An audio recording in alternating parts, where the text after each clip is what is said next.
LG brought me to New York City to review their brand new LG G6.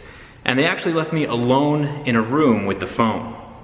And while the phone does look pretty cool on the outside, I'm here to see what it looks like on the inside.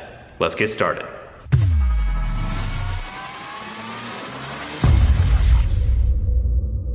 In front of me I have the LG G6 in two different colors, a brushed metallic silver and a glossy black version. These phones feel heavy and solid in my hand, and like I've mentioned in previous videos, that's a very good thing. My favorite thing about this phone so far though is the screen size. With that ratio, there is so much room for activities. The phone is completely flat too, no camera bump, no fingerprint scanner bump, and no earpiece hole. And no curved screen edge, which is also nice.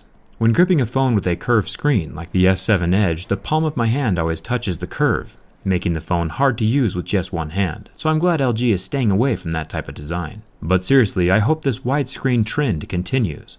This is the best looking phone I've seen in a long time. But I'm also about that inner beauty.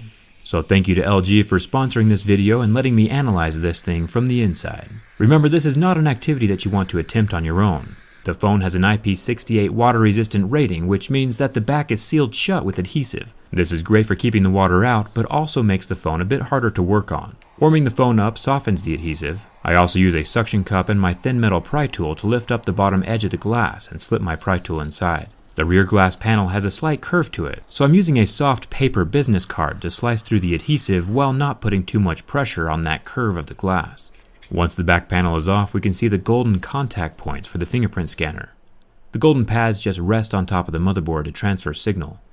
The back panel is made out of Gorilla Glass 5 and is surprisingly thin and very lightweight. The black and silver coloring on the LG G6 come from a light coating on the underside of the glass. This coating can be scratched off, but remember I'm scratching underneath the back panel right now. The exterior surface of the phone will not scratch like this. The letters I just scratched into the back are completely see-through, which is a good indication of real glass. And it's actually surprisingly resilient. It held up to 2 solid hits from my tweezers before I resorted to a pointy screwdriver bit to help me out. And here we see that the back glass panel is indeed 100% glass. Once the back panel is off, the rest of the teardown is pretty simple. There are 11 Phillips head screws holding down the mid-frame plastics.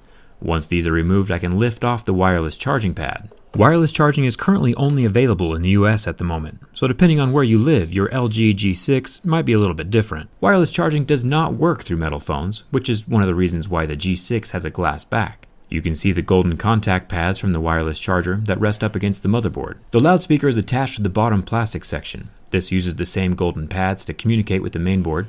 It's also interesting to note that the speaker is completely sealed off from the rest of the phone. So if water were somehow to get inside of the speaker through the frame, which I'll show you in a second, the liquid would not get into the more important components of the phone. The battery unsnaps easy enough, but there are no magic pull tabs like I've seen on some of the other phones. Luckily, some gentle heat softens the adhesive under the battery, and a little gentle prying can get it out. Notice I'm using a plastic tool for this part. Puncturing the battery with metal is very dangerous. I'll just straighten the adhesive out so I can reuse it when I reassemble the phone. Good as new. One thing I noticed right off the bat is that the sides of the battery are completely straight up and down. If you remember, Samsung said one of the reasons their battery failed in the Note 7 was because of the curved corners causing a short between the diodes. With the completely straight sides on this LG battery, that particular fail point shouldn't be an issue. LG did tell me they have multiple fail-safes in place to ensure the batteries do not overcharge and overheat, which will help ensure long-term battery safety. Lithium batteries like this do pack a lot of energy and power though. LG did not give me permission to perform my next test, but since I have a pair of pointy tweezers, even though the battery clearly says do not puncture, instructions have never been my strong point. Watch closely. Even though I purposefully introduced a metal impurity into the lithium, there are no sparks or flames like we've seen with other phones. And as you saw from the beginning of this video, this battery had almost a full charge when we started, at 81%. That's impressive. A little bit of smoke, but no sparks or fire. Since the battery has been punctured though, I will not be installing it back inside of the phone. I am at LG, so I found a spare, and I'll be using the good unpunctured battery instead. To remove the motherboard from the phone, I'll unsnap the screen ribbon, the charging port ribbon, and the front-facing camera ribbon. Each of these are just like little Legos that unclip from the board. Then that SIM card and removable SD card tray comes out. I should have removed this at the beginning of the video, but I also just want to point out that this water-resistant phone has expandable memory. That deserves a thumbs up for sure. Flipping over the motherboard, we get our first look at the thermal gel that lies between the main processor and the copper heat pipe. The processor is the hottest part of a working cell phone, and there are several things working together to keep it cool. First of all, the frame of the phone is metal, and that processor is located directly in the center of the phone, and since metal is a good conductor of heat, the phone body itself is working as a heatsink. The bulk of the cooling is done by that thermal gel in the copper heat pipe though. This is even more effective than the metal frame. The copper is wicking heat away from the processor and pulling it towards the edge of the phone away from the main board and battery. Now, I've always been curious as to if these heat pipe contraptions actually work, so I set up a thermal imaging camera with two LG G6 phones in front of me. The one on the left with the circle sticker has no heat pipe inside of it, and the other on the right is a normal LG G6 with a heat pipe inside. And now that we are looking at the visible facts, it's easy to see that the phone with the heat pipe is performing much cooler. And a cooler phone means it will last longer and improve the lifespan of your device. A longer lasting phone is always a good thing. Now, I always perform durability tests on my cell phones, and while this is indeed an official LG G6, it's still a pre-production device, so I'm going to wait and test the actual retail version.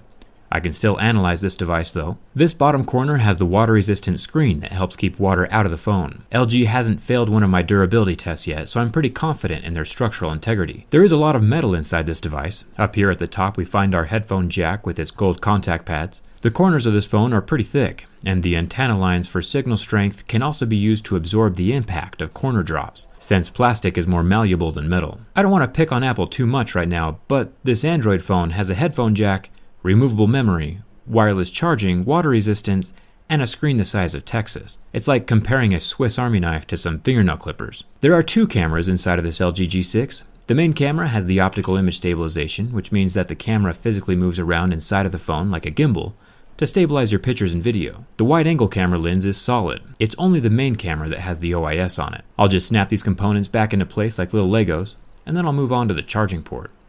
This little component has both the USB-C charging port on it and the microphone. You can see the adhesive on the microphone stretches as I pull it away from the metal frame. This adhesive is part of the waterproofing. The charging port has a yellow rubber ring around the tip that helps keep water outside of the phone. Now, the average person is never going to attempt any of this, but it's still interesting to see how all of these components are assembled. The front screen also has adhesive all around the edge. I was able to push up on the glass from underneath the frame to start a gap, and then slide my pry tool all along the edge to cut through the adhesive. I noticed the corners of the LCD aren't actually corners, they are rounded. This is interesting because it eliminates one of the most fragile parts of the LCD, the corner. Hopefully this small change will help keep the LCD itself from cracking underneath the glass layer if it's ever dropped. It's also interesting to note that the metal frame is shaped like an I-beam. The same structural shape is used to add strength to the metal beams inside of skyscrapers. Assembling the phone is easy enough. Just pop the LCD back into the slot. A new LCD would come with additional adhesive, but I'm just going to reuse the old one. After the LCD is in place, I can get the charging port back in. The motherboard is tucked underneath the ribbon cables. Then I can snap everything back into place like little Legos, including the new battery. The back black plastic clicks in as well, and the 11 Phillips head screws hold it all in place. Huge thank you to LG for letting me borrow their phone for a few minutes. I'm looking forward to using this phone in real life. All of the behind the scenes for this video will be posted on my Instagram and Twitter. And if you enjoyed this video and want to see more like it in the future, hit that subscribe button and turn on your notifications. Thanks for watching. I'll see you around.